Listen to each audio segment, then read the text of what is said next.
1 Coríntios, capítulo 7.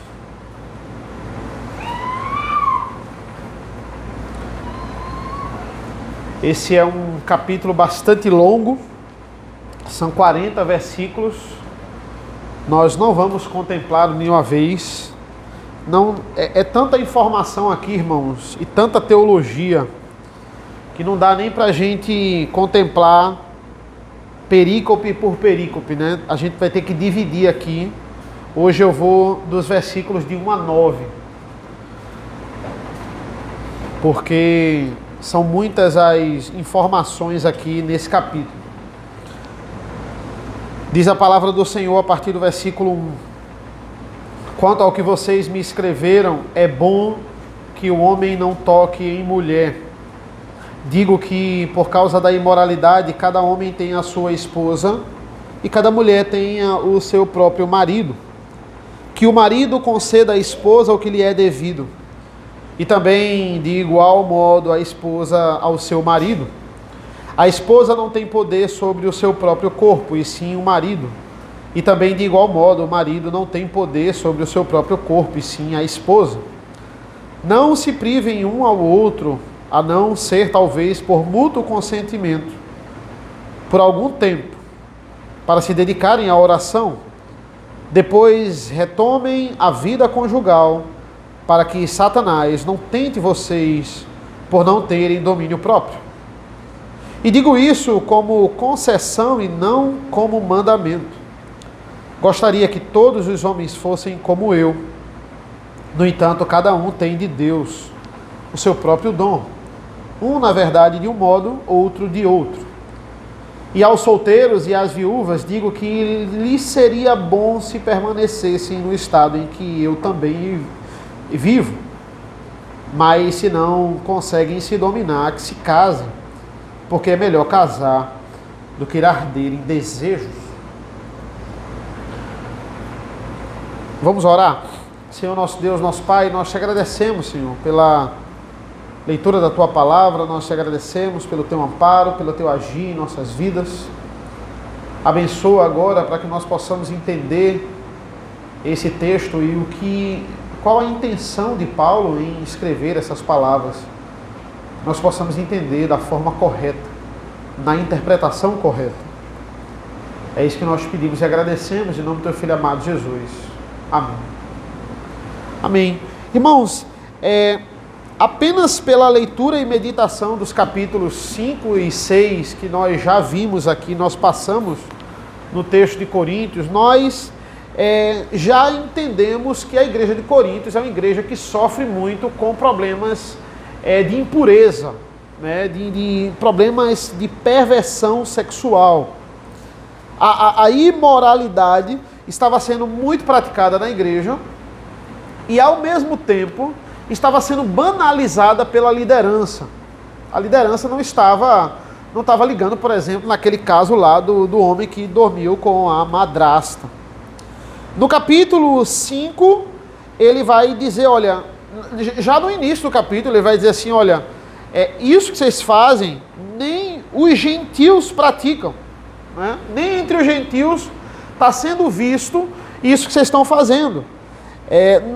No capítulo 6, ele fala sobre fornicação, ele fala sobre o efeminado, ele fala sobre o sodomita, e no capítulo 7 ele vai falar sobre o mesmo problema, o problema de imoralidade. Imoralidade, nós temos várias ramificações quando a gente vai falar sobre imoralidade. Por exemplo, imoralidade pode envolver fornicação. O que é a fornicação? É a intimidade de um casal antes do casamento, certo? Imoralidade pode envolver adultério, que é a intimidade fora do casamento, e pode envolver também sodomia, que é o relacionamento de pessoas do mesmo sexo. O que a gente tem aqui, irmãos, é um texto bastante difícil, certo? Quando é que eu acho que um texto é difícil? Quando eu pego alguns comentaristas e eles começam a divergir na forma de interpretação. quando isso é um debate até entre os reformados. O texto ele pode ser aparentemente difícil, mas quando a gente faz uma exegese, quando a gente faz uma interpretação e isso concorda, né? Quando a nossa interpretação concorda com a maioria dos comentaristas, então ótimo, né? A gente tem uma unidade aqui. Mas quando não concorda com alguns e concorda com outros, eles sendo reformados, eu declaro um texto, na minha concepção, é um texto difícil, certo? Veja, por que eu chamo esse texto de difícil? Porque é uma questão de foco. Se você não entender para onde o texto quer lhe direcionar, se você não entender as palavras e a lógica aqui de Paulo, você não vai interpretar da forma correta, não é? A hermenêutica, ela nos ajuda nesse direcionamento, né? Se eu perco o foco da interpretação correta, todo o resto, todos os outros versículos, se você não entender a lógica desses versículos 1 e 9, quem não entende a lógica, os outros versículos aqui no capítulo 7 é meio que ladeira abaixo, certo?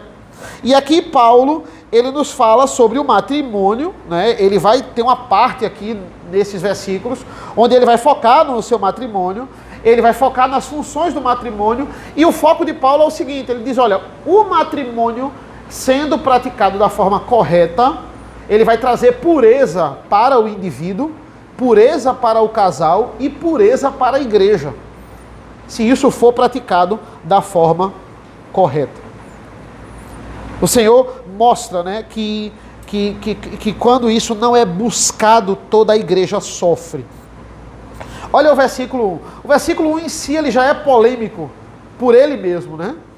Quanto ao que vocês me escreveram, é bom que o homem não toque em mulher. Nós estamos entrando, né? Nós acabamos de entrar no segundo bloco da carta de Paulo aos Coríntios. O primeiro bloco, ele tratou de duas denúncias aqui que ele coloca como prioridade. A primeira são as divisões, capítulos 1 a 4, e a segunda, capítulos 5 e 6, a questão do homem que estava dormindo com a madrasta. Ele vai falar sobre impureza. Embora o capítulo 7 ainda continue na modalidade de impureza, eu divido aqui o capítulo 6 do 7, porque o capítulo 7 agora vai falar sobre as diversas indagações que os coríntios perguntaram a Paulo através de outra carta, certo? Nitidamente o que ele fala aqui. Olha, quanto ao que vocês me escreveram, né? Então, existe uma carta aqui que foi escrita para Paulo e ele agora está respondendo essas indagações. Então, do capítulo 7 até o último capítulo, até a saudação final, certo? Ele vai responder diversas indagações que os coríntios perguntaram a ele. E nós não temos acesso a essa carta, né? Que falaram com Paulo, que se dirigiram a Paulo, mas a gente sabe da sua existência por causa das informações que são dadas na primeira carta aos Coríntios. É bom que o homem não toque em mulher. É interessante que a gente não pode ler esse versículo de forma solta. Nós temos que adentrar aqui, nos aprofundarmos no contexto, né? Por quê? Porque se a gente só ler aqui solto, a gente vai dizer Paulo é contra o casamento, né? Paulo aqui não está defendendo o matrimônio. E a Nova Almeida e Atualizada, ela peca muito nesse versículo. Porque a tradução, veja que coisa interessante. Imagina para quem está preparando o sermão, certo?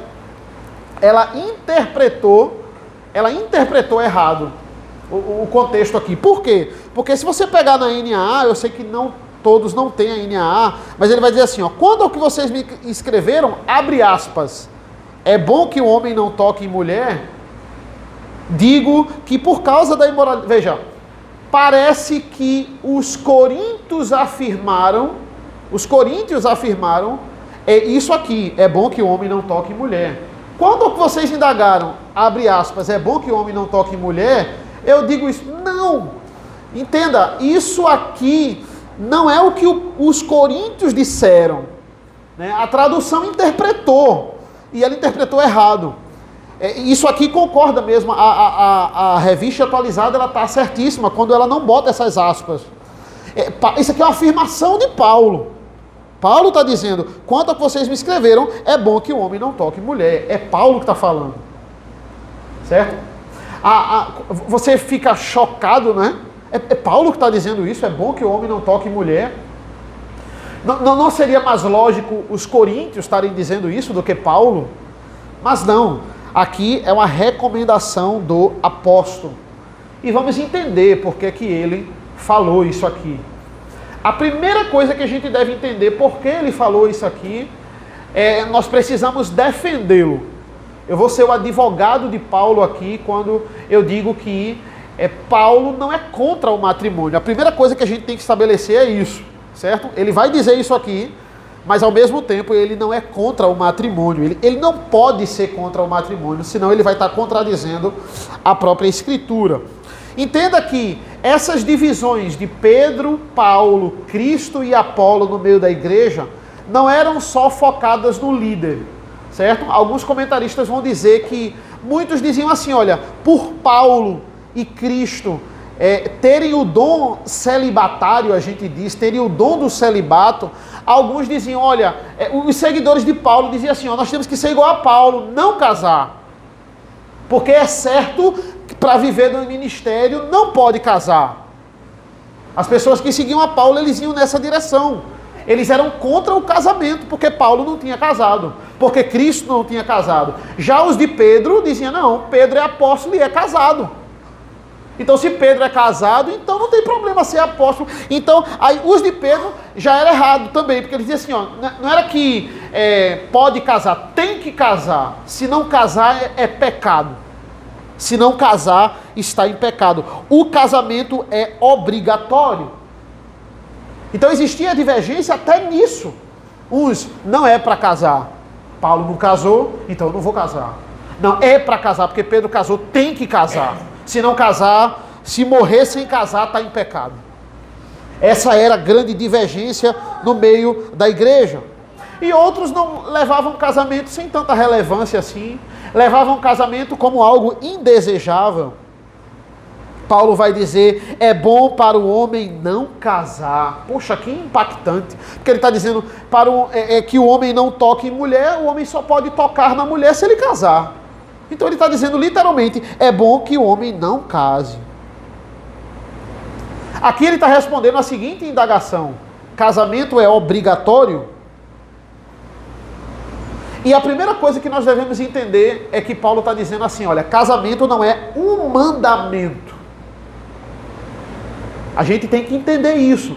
Casamento não está entre os 10 mandamentos. Não tem um mandamento dizendo, tem que casar. Casamento não é um mandamento. Ou seja, ninguém peca se não casar. Essa é a primeira resposta que ele fornece. O mandamento, se você não cumpre, automaticamente você está pecando. Se você não cumpre o não roubarás, né, o não furtarás, você está pecando. Se você dá falso testemunho contra o seu próximo, automaticamente você está pecando. E casamento não é um mandamento. Nem muito menos não é muito menos um sacramento, como diz os católicos. E é interessante essa resposta que ele dá. É bom, olha, é bom focar, é bom que o homem não toque em mulher. É como se fosse, é proveitoso que isso não aconteça. E entenda, irmãos, primeira defesa, Paulo não está dizendo que casamento é maligno, que casamento é proibido, como se ele estivesse comparando o celibato e o casamento e dizendo, olha, casamento não, celibato sim. Não é esse o ponto. Ele só está dizendo que é certo não casar. E também é certo casar. Ele está... se a gente pegar os próximos versículos que nós vamos ver, essa é a ideia. Os próximos versículos, eles clareiam a gente. E quando a gente adentra na carta, no capítulo 7, a gente vai entendendo por que Paulo afirma isso. Por exemplo, no mesmo capítulo, versículo 26, olha o que é que diz. Versículo 26. Por causa da angustiosa situação presente, penso ser bom para o homem permanecer assim como ele está. Por causa, olha a informação adicional que a gente tem agora. Tem um contexto aqui. Tem uma angustiosa situação presente acontecendo. N fatores vão fazer Paulo dizer: é bom que o homem não case nesse contexto. Ele não está quebrando a lei de Deus quando ele está dizendo assim, é melhor não casar. Nessas circunstâncias que os irmãos estavam vivendo em Coríntios, era melhor não casar. Entenda, em 1 Timóteo 4, Paulo vai dizer que o ensino contra o casamento é ensino de demônios. O próprio Paulo vai dizer. Ou seja, Paulo não está incentivando, não é contra o casamento. Tem um contexto aqui. Ou seja, não existe uma negação. Casamento é uma instituição divina. O próprio Deus vai dizer, e isso é palavra da boca de Deus. Não é bom que o homem esteja só. Gênesis 2. Toda a Escritura trata o casamento como algo honroso. Hebreus 13, 4 vai dizer, seja limpo e que o casamento seja limpo e sem mácula. Efésios 5, o próprio Paulo vai comparar o relacionamento de Deus com a igreja com o relacionamento do marido com a sua esposa. Como o casamento é inferior, se ele deve ser o reflexo entre o relacionamento de Cristo e a igreja. Esse é absolutamente essencial, até para o bem da sociedade. Por isso que Satanás luta contra o casamento. Satanás sabe que se ele destruir o casamento, se ele destruir a concepção do casamento e as famílias, ele aos poucos vai destruindo a igreja. Satanás luta a favor do assassinato. Essa semana entrou em pauta a descriminalização do aborto. Assassinato nas famílias. Promoção de casamento de pessoas do mesmo sexo. Por que isso? Para destruir aquilo que é ordenado por Deus. Não tenha dúvidas, Paulo não está mancomunado com o diabo aqui para depreciar o casamento. Isso é lutar contra a instituição dada pelo próprio Deus. Esse é o conceito da hermenêutica. A primeira conclusão que eu devo ter é: Paulo não luta contra o casamento porque a Escritura interpreta a própria Escritura. Então, vamos nos adentrar ao contexto para a gente entender essa afirmação de Paulo, porque, em primeiro lugar, eu disse, ele afirmou isso, não são os coríntios que estão afirmando. Por que ele afirmou isso se ele não é contra o casamento? Versículo 2, digo que por causa da imoralidade, cada homem tem a sua esposa e cada mulher tem o seu próprio marido. A NA, mais uma vez, ela ignora uma adversativa aqui, que ele vai dizer, olha, não é bom que o homem fique com a mulher, mas por causa da imoralidade. Né? Essa adversativa era importante. Como eu disse, a própria NA, ela interpretou de forma equivocada essa passagem. Mas não se preocupem, a partir do versículo 25, a NA dá um troco. Porque aí a NA começa a estar correta e a ARA não. É por isso que não existe tradução perfeita. Certo?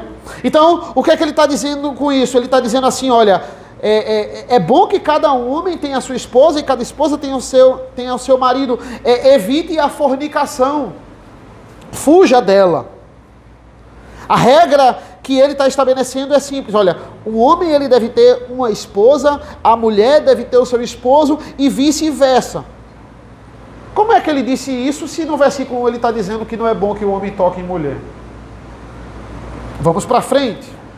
Olha o que é que ele levanta aqui. Por causa da circunstância que Corinto está passando, não é bom que isso aconteça, não é bom que o homem toque em mulher. O padrão, o que é que a gente deve entender? O padrão é que a família exista, mas por causa da circunstância não era bom. Qual era a circunstância, irmãos? O que estava acontecendo em Corinto? Primeiro, o sofrimento que aquela igreja estava vivendo e o sofrimento da maioria das igrejas daquela época, a dura perseguição contra o evangelho. Era isso que estava acontecendo? E também a gente não deve esquecer da imoralidade, da grande imoralidade que estava pairando sobre a igreja de Corinto. Paulo, ele leva tudo isso em consideração, mas isso não é um incentivo ao celibato como imposição. De forma nenhuma, como a igreja católica impõe. Ele está dizendo, olha, os casamentos estão sendo feitos aí, mas vocês não estão sabendo como lidar. Estava acontecendo uma série de divórcios no meio da igreja. Os líderes incentivando os outros a separar, porque se você separar do casamento e viver no celibato, você vai ter uma vida mais pura, como diz a igreja católica hoje em dia. E isso foi proliferado na Idade Média. Ou seja, não se tinha o devido conhecimento de ter um casamento para a glória de Deus. Paulo vai dizer, olha, nesse contexto específico, é bom que ninguém case agora. Mas ele não está contra o casamento. E segundo, também por causa da perseguição. Entenda, o celibato, ele não está impondo o celibato. O celibato não pode ser uma imposição da igreja. A gente vai ver logo mais que ele fala do celibato aqui. Celibato é um dom. Celibato não é uma imposição. E entendam também que não existem situações onde o mandamento está liberado. Se casar fosse um mandamento, ninguém estava liberado de não casar. Ninguém está liberado para adulterar. Ninguém está liberado para falar mal do outro. Você não está liberado de descumprir o mandamento. Não existe exceção, mas para o casamento sim.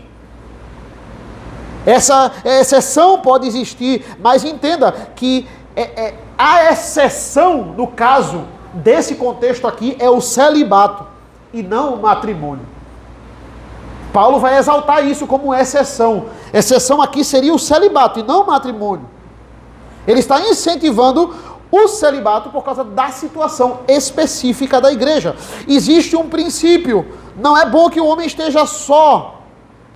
A palavra imoralidade, né, a gente tem aqui, mas por causa da imoralidade, versículo 2, é a mesma palavra imoralidade do capítulo 5, é porneia, né? Era algo que estava envolvendo na igreja pornografia. É algo que estava adentrando na igreja. Paulo já tinha dito que fornicação é errado. O que é que Deus determina? Deus determina, tenha um marido e tenha uma esposa, mas não viva em fornicação. E a partir do versículo 3 ele vai falar sobre os deveres do casamento. Ele vai mudar o foco aqui agora para falar do casamento. Ele vai dizer assim, que o marido conceda à esposa o que lhe é devido, e também de igual modo a esposa ao seu marido. A esposa não tem poder sobre o seu próprio corpo, e sim o marido. E também de igual modo o marido não tem poder sobre o seu próprio corpo, e sim a esposa. Ele vai tratar sobre esses deveres aqui. Paulo aqui, ele está tratando sobre duas situações. Aqueles que não casaram e os que casaram. Ele agora vai falar para os que casaram. Ele vai falar profundamente sobre esses deveres. E como eles estavam banalizando isso na prática. Outros estavam idolatrando como mandamento. Paulo ele vai mostrar aqui os dois lados. Aquele que decide ficar solteiro e o que resolve casar, ou o que já é casado. Quem já é casado não podia decidir ficar solteiro. Quem já é casado tinha que ficar casado. Casamento a gente sabe que não é namoro, e aos olhos de Deus é um compromisso sério. Deus odeia o divórcio. E olha como isso é impactante, olha o que é que ele está dizendo aqui, principalmente da sociedade do meu corpo, minhas regras, não é? Ele está dizendo assim, olha, o seu corpo não pertence a você, esposa, e pertence ao seu marido. O corpo do marido não pertence a você mesmo, mas da esposa. Isso é dar ao outro aquilo que lhe é devido. Mas entenda, ele não está dizendo assim, o homem pode fazer o que quiser com o corpo da mulher, com o corpo da esposa. Ele pode fazer o que quiser, não. Romanos 1 vai falar de práticas contrárias à natureza. Práticas que são contrárias à natureza. O homem não pode usar o corpo da mulher para pecar contra Deus. Ele não pode fazer isso. Mas tudo aquilo que é próprio, irmãos, da intimidade do casal, que não é contrário à natureza, é devido um ao outro. Ou seja, o objetivo desse texto, ele não visa tratar essa ideia de um ter o corpo do outro e um corpo pertencer ao outro como uma mera obrigação. Ah, o meu corpo é de Mariana, uma mera obrigação. Não, nos é dito aqui sobre o serviço. O que é colocado aqui em pauta é a abnegação, é agradar o seu cônjuge.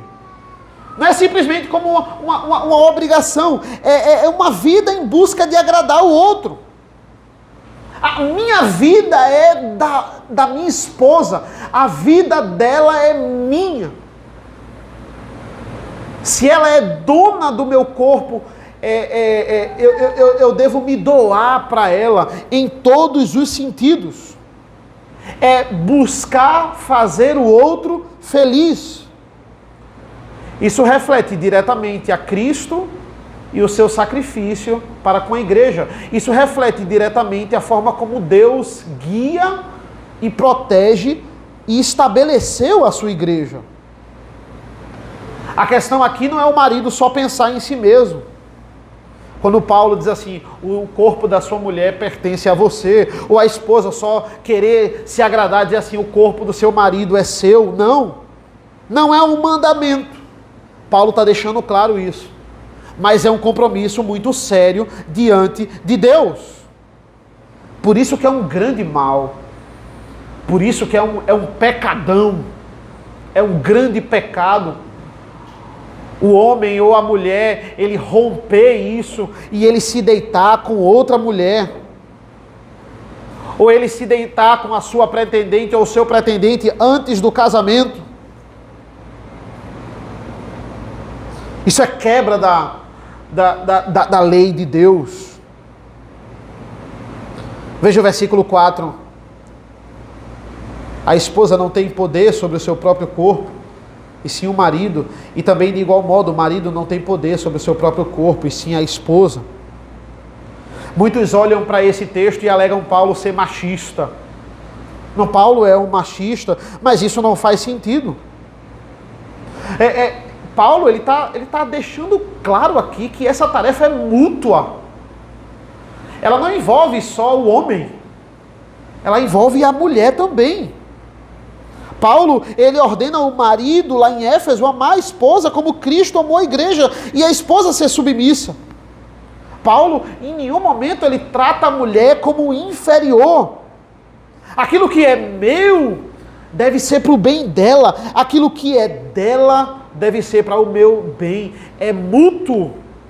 Não tem nada a ver com só o homem ter o benefício ou ter a obrigação também. Olha o versículo 5. Não se privem um ao outro, a não ser talvez por mútuo consentimento, por algum tempo, para se dedicarem à oração. Depois retomem a vida conjugal, para que Satanás não tente vocês por não terem domínio próprio. Se separem apenas por mútuo consentimento, para orar por uma causa, para jejuar, e logo após voltem a ter intimidades. É isso que ele está falando aqui claramente. E é claro, irmãos, tem situações que envolvem enfermidades. A sua esposa está doente, você está doente, os dois estão doentes. E aí naquele tempo vocês não vão ter intimidade, a gente tem que entender também a sensibilidade para com o outro. Mas Paulo está frisando aqui a ação de Satanás, olha que ele está frisando aqui o diabo, em cima dessa privação ao outro por muito tempo. Ele vai dizer, se essa privação existir, o diabo ele vai tentar vocês.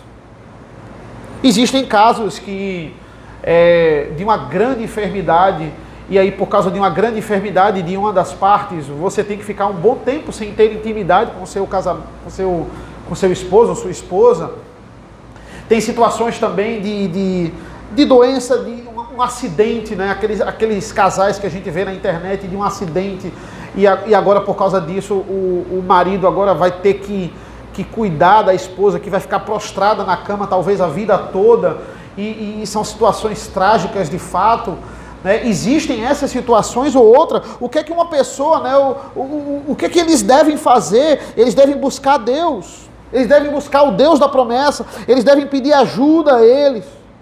Se eles vão ter que serem privados agora por muito tempo por causa de uma doença, ou talvez a vida toda por causa de um acidente, ou uma doença também, eles têm que pedir a Deus para que santifiquem os seus pensamentos, as suas ações, que eles busquem a Deus com jejum, com oração, para que o diabo não destrua a vida deles. Como nós podemos dar liberdade da conversa para Satanás, como Eva fez no casamento, quando paramos de viver o que é realmente estar casado? Quando a gente para de viver o casamento, nós estamos abrindo portas para o diabo. É isso que Paulo está dizendo. Pessoas que estão casadas e que não estão casadas, mas elas vivem uma vida de pornografia, uma vida de imoralidade virtual. Isso já é uma porta aberta para o inimigo. E certamente algo muito terrível nesse casamento vai acontecer. Mas a gente não pode descartar que a falta mútua no casamento também leva à prática do adultério. Se existe um problema nessa área, se existe uma inclinação para essa área, nós temos que buscar o Senhor, porque nada justifica o adultério. Veja, o que Paulo está tratando aqui é a profunda dependência de Deus diante dessas circunstâncias. Essa negação mútua, versículo 5, Paulo está dizendo, pode gerar consequências terríveis. O que é que acontece aqui, irmãos? Na igreja de Coríntios, algo terrível. Pessoas contra o casamento, imoralidade. Eles estavam incentivando casais se separarem, dizendo, olha, o estado do casamento é menos puro que o celibato. Parece uma coisa parecida com alguma igreja que a gente tem hoje. Ser casado é estar menos puro espiritualmente que alguém casado. É por isso que a Igreja Católica, acreditando nisso e interpretando errado 1 Coríntios 7, ela vai impor aos seus líderes.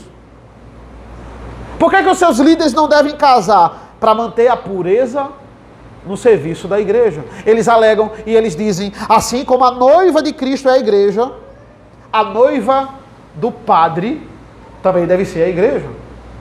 Eles alegam isso. Primeiro, o padre jamais vai ser Cristo. O padre não redime a igreja. E ele não deu a sua vida pela igreja no sentido vicário de salvá-la. Segundo, que nenhum lugar na Bíblia casamento é motivo para que as pessoas se encontrem menos ou mais puras.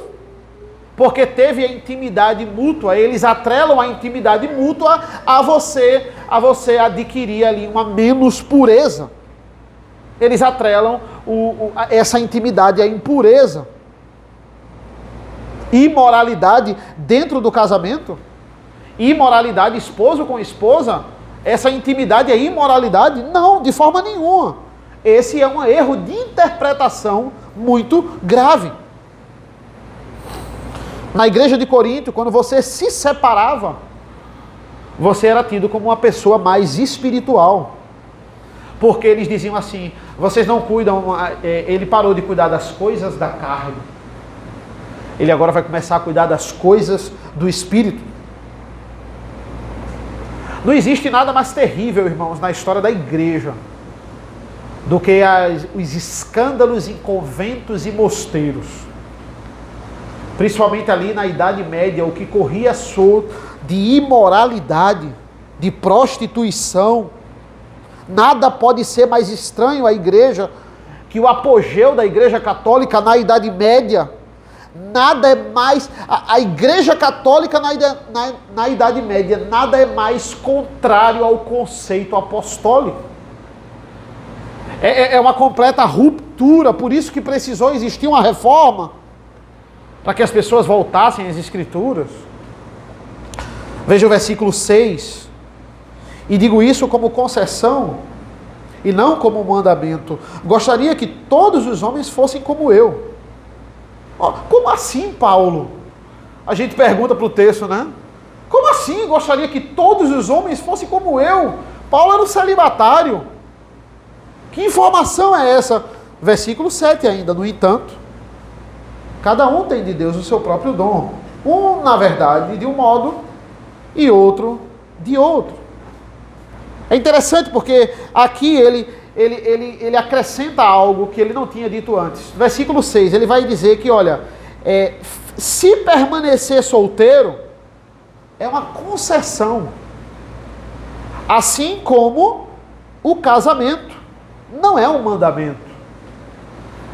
O casamento é uma permissão de Deus, é uma bênção de Deus, é uma concessão de Deus. Assim também como ser solteiro.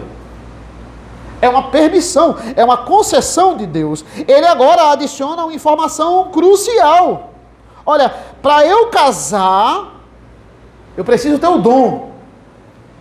Para eu não casar, eu preciso também ter o dom. E para não casar, nem todos têm o dom. Ele deixa claro, veja, não seja um homem solteiro se você necessita casar.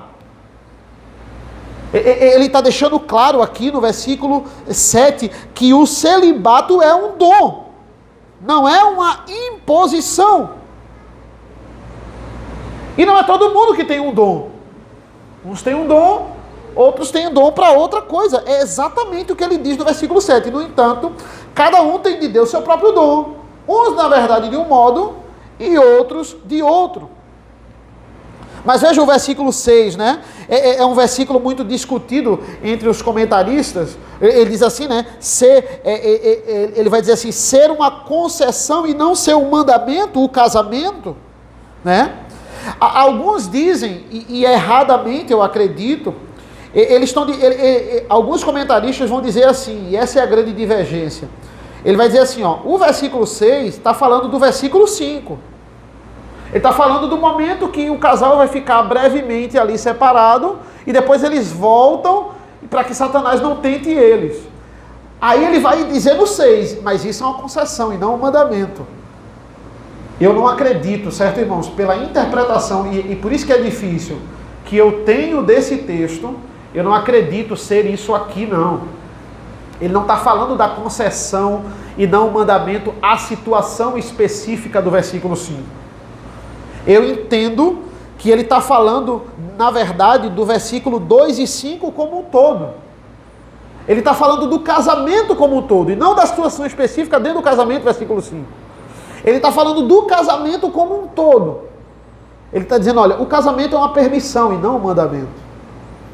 É mais fácil a gente ler o versículo 2. Versículo 2, olha, digo que por causa da imoralidade, cada homem tem a sua esposa e cada mulher tem o seu próprio marido. Agora o versículo 6. E digo isso como uma concessão e não como um mandamento. Veja, é esse foco que eu estou dando para o texto. É o foco que a NA não deu e é o foco que alguns comentaristas não dão.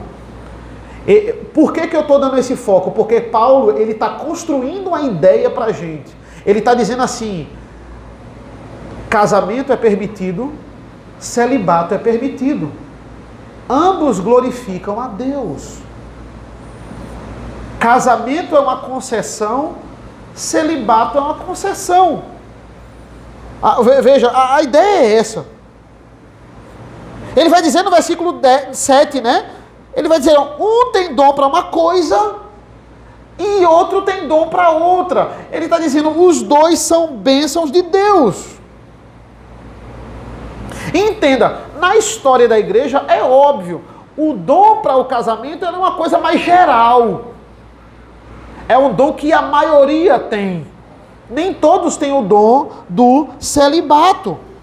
Mas o que é que Paulo está fazendo? Ele não está menosprezando o celibato. O próprio Paulo, o próprio Cristo, eles eram celibatários. Você vai casar se você receber o dom para casar. Por quê? Porque quando a gente lê o versículo 7, a gente entende assim, veja, por muito tempo eu entendi assim também. Quem tem o dom de celibato não casa. E o resto casa. Né? Quem tem o dom de celibato não casa. E o resto, ele tem que casar. Se não casar, está em pecado. É um mandamento. Versículo 7 é claro. Uns têm o dom para casar e outros têm o dom para não casar. Ou seja, tem gente que nasceu para não casar.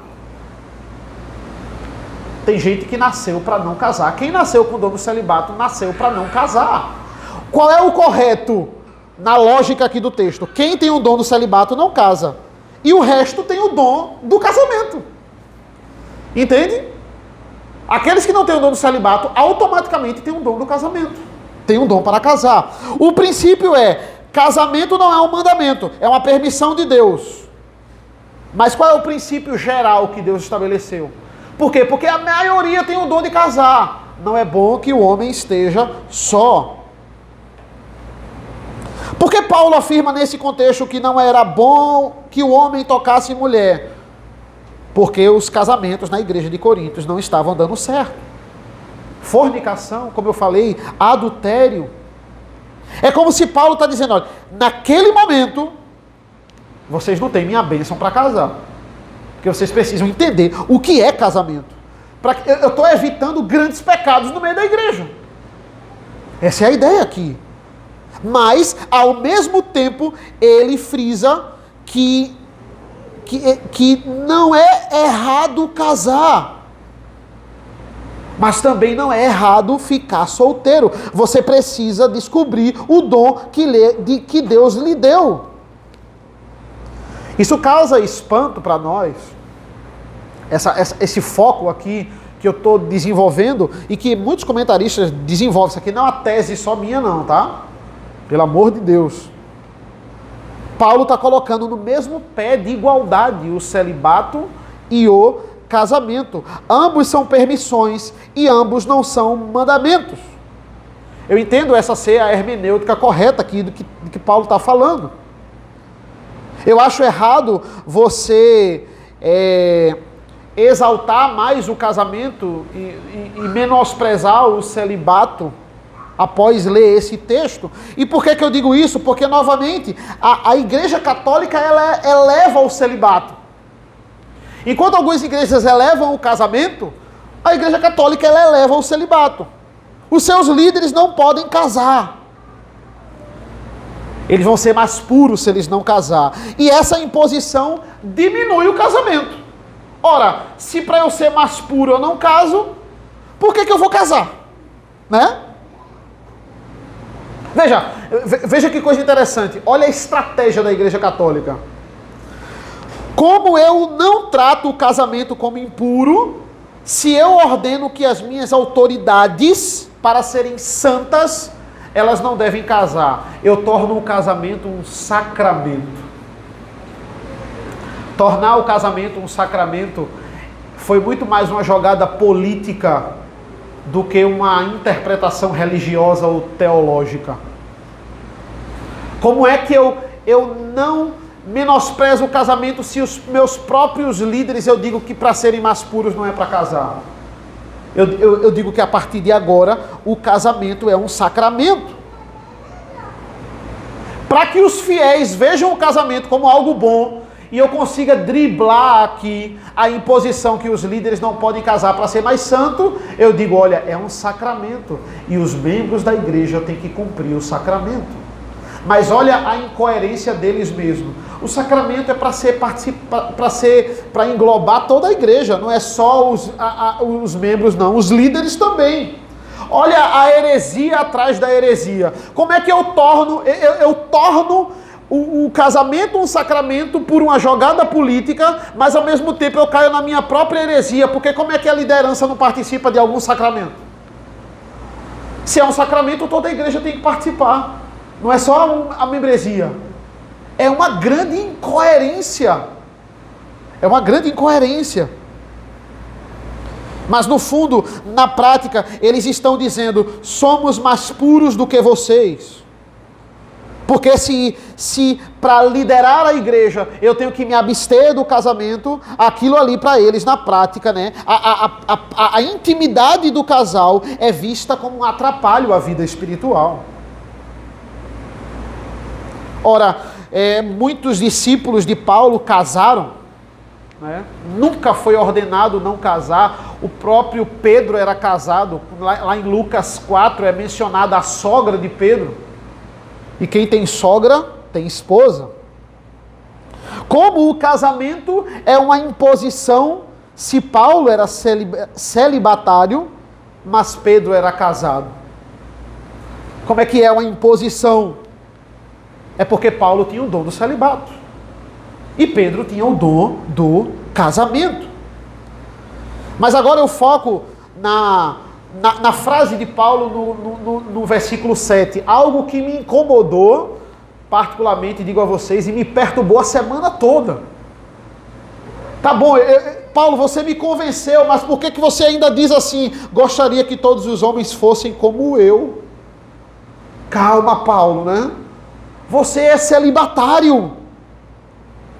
Olha, será que Paulo... Como é que Paulo não está exaltando o celibato aqui? Se ele está dizendo que ele gostaria que todos os homens fossem como ele. Se todos fossem como Paulo, não existiria igreja. Se ninguém casasse, se não existisse família, se todo mundo que Paulo fosse lá pregasse o evangelho e fosse convertido, não casasse, como é que a igreja ia ser estabelecida?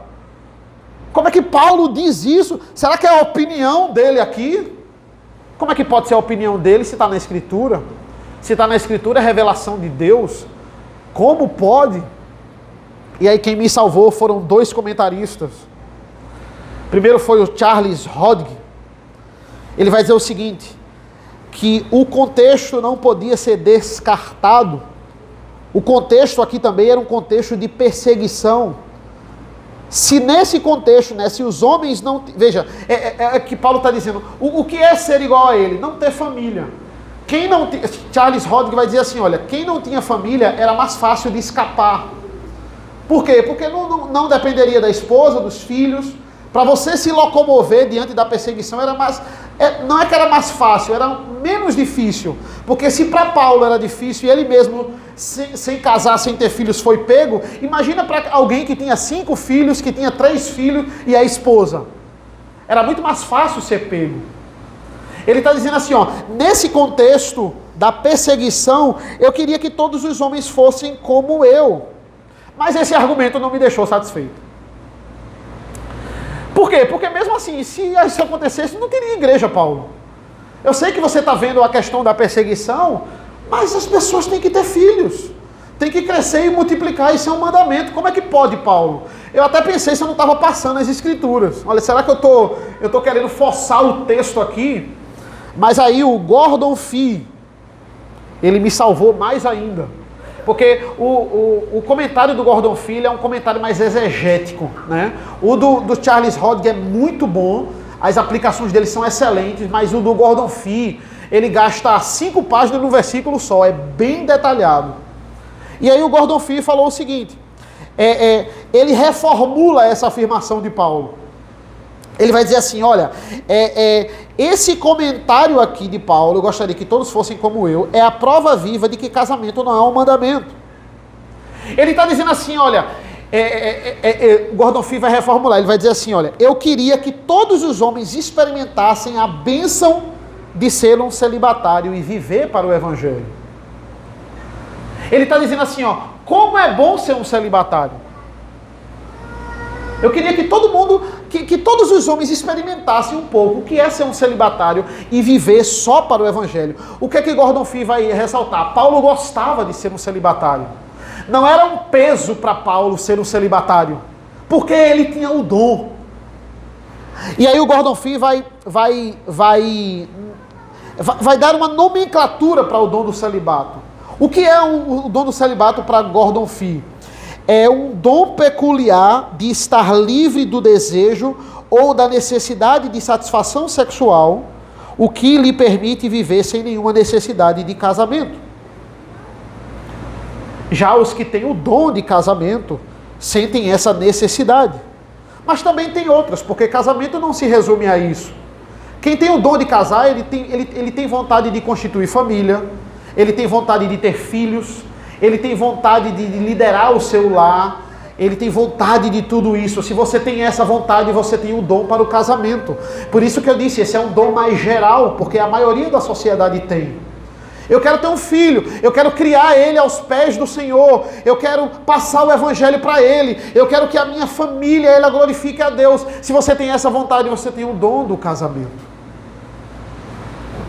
Paulo não tinha essas vontades específicas. A vontade dele era pregar o evangelho. E ele era feliz com isso. Ele está dizendo, olha, o dom do celibato é muito bom. Não é um sacrifício. Ele não andava se martirizando, via um casal na rua e ficava triste porque ele não podia casar. Ele tinha o dom. Ele não tinha impulsos, desejos, necessidades como nós temos, como aqueles que têm o dom do casamento têm. Ele tinha o dom. A frase de Paulo é essa, olha, eu queria que vocês experimentassem também como é ser um celibatário. É bom, mas se você ler esse versículo solto, só essa parte, você não vai entender. Ele tá, olha, no entanto, é muito bom ser um celibatário. No entanto, cada um tem de Deus o seu próprio dom. Um, na verdade, de um modo e outro do outro. Olha, no entanto, Deus, ele separou umas pessoas para casar e outras pessoas para não. Ele se submete à vontade de Deus. Ele está dizendo, como é bom ser um celibatário. Eu queria que todos experimentassem isso um dia, mas não é assim que Deus estabeleceu. Ele reconhece a vontade de Deus. Ele reconhece a vontade de Deus. Então, veja, se é difícil você ler esse texto corrido, imagina você ler ele separado. Se a possibilidade da heresia existe, com ele, você lendo ele todo, imagina você ler ele solto. Né? A Igreja Católica lê, não é bom que o homem toque em mulher. Pronto, Paulo é contra o casamento, os líderes não vão casar. É assim que eles leem. É separado. Paulo vai dizer em 1 Timóteo 5, as viúvas que são jovens, encoraje-as a casar, para que elas não caiam em pecado. Como é que alguém que está lutando contra o casamento vai escrever isso? Naquele contexto lá de Timóteo, as viúvas jovens, poderia ser uma tentação para elas, a fornicação, então, não, que elas casem. Olha o que ele vai dizer no 8 e no 9, para nós concluirmos. E aos solteiros e às viúvas, digo que lhes seria bom se permanecessem no estado em que eu também vivo. Mas se não conseguem se dominar, que se casem, porque é melhor casar do que arder em desejos ou viver abrasado. Olha, essa aqui é uma aplicação direta para o versículo 1. O que é que ele está dizendo? É bom estar casado. Você vai usar o seu dom para glorificar o nome de Deus com a sua família. E também é bom não casar. Você vai usar todo o seu tempo como eu faço para servir a Deus. E como é bom, Paulo está dizendo. Seria bom se vocês fossem como eu, se vocês experimentassem um pouco, mas vocês não podem, se vocês não podem se conter, significa que vocês não têm o dom do celibato. É melhor casar do que viver abrasado. Eu concluo, irmãos, com uma pergunta do nosso catecismo maior. Olha o que a pergunta 138 vai responder, né? A pergunta 138 responde os deveres exigidos no 7º mandamento, não adulterarás. Como é que você cumpre o 7º mandamento? Abre aspas. Os deveres exigidos no sétimo mandamento são castidade no corpo, mente, afeições, palavras e comportamento. E a perversão dela em nós mesmos e a preservação dela, perversão não, né? Delas em nós mesmos e nos outros. A vigilância sobre os olhos e todos os sentidos, a temperança, a conservação da sociedade de pessoas castas, a modéstia no vestiário, veja, você não adultera quando você é modesto no vestiário, o casamento daqueles que não têm o dom da continência, o amor, olha como concorda com o que Paulo está dizendo, o amor conjugal, a coabitação, o trabalho diligente em nossas vocações e o evitar todas as ocasiões de impurezas e resistir às suas tentações, é assim que você cumpre o sétimo mandamento. Olha como esse texto concorda com o que Paulo está dizendo, né? Olha, o amor conjugal, o consentimento mútuo, o fazer o outro feliz, a abnegação, a intimidade com o casal, tudo isso é necessário. Agora, olha a pergunta 139. Os pecados proibidos no sétimo mandamento. Olha o que é que ele vai dizer. Além da negligência dos deveres exigidos na 138, são... Como é que você descumpre o sétimo mandamento? Adultério, fornicação, rapto, incesto, sodomia e todas as concupiscências desnaturais, todas as imaginações, pensamentos, propósitos e afetos impuros, todas as comunicações corruptas ou torpes, ou o ouvir as mesmas. Conversinha no... O que é que o catecismo está dizendo? Conversinha no WhatsApp, foto indevida, áudio, insinuando alguma coisa para o outro. Isso é proibido no sétimo mandamento. Isso é descumprir o sétimo mandamento. Aí ele continua na 139. Os olhares lascivos, o comportamento imprudente ou leviano, a vestuário imoderada, olha a resposta. A proibição de casamentos lícitos e a permissão de casamentos ilícitos. Aí logo mais ele cita a demora indevida de casamento. Olha como isso é profundo. Isso aqui já dava um estudo. Quando eu estou proibindo o casamento lícito, eu estou incentivando a impureza no meio da igreja. Ou seja, um pai que não está permitindo a filha casar ou o filho casar. O filho tem idade, ele tem maturidade, ele tem condições, ele namora uma pessoa crente, ele tem condições de sustentá-la, ou pelo menos começar uma vida juntos. O pai, ele não deixa, ou ele não prepara o filho ou a filha para esse propósito, porque eles estão preparando o filho não para o casamento, e sim para si. O que é que ele está incentivando? Ele está incentivando a impureza no meio da igreja. Olha como o catecismo, ele vai aprofundar isso aí. Quem tem condição de casar e demora para casar, está quebrando o sétimo mandamento. Isso é, para Deus, adultério. Olha que coisa interessante. Se a vida está organizada, se a pessoa está pronta para casar, não demore. O que é que a gente tem na nossa sociedade? Relacionamento, namoro longo. Onde nesse namoro não se tem propósito de casamento. Isso precisa ser combatido. Namoro na adolescência. Eu falo muito isso para os alunos. Namoro, onde é que isso vai dar? Namoro na adolescência. Onde a pessoa não tem nenhuma perspectiva de ganhar salário, de sustentar um ou outro. E isso não dá certo. O namoro, ele deve ser um planejamento para o casamento. É um planejamento. Entende, irmãos? Se eu falar isso em algumas igrejas, até presbiterianas, vão me chamar de neopuritano. Se eu falar isso em alguns lugares, até que se dizem cristãos, vão me chamar de puritano. Já está...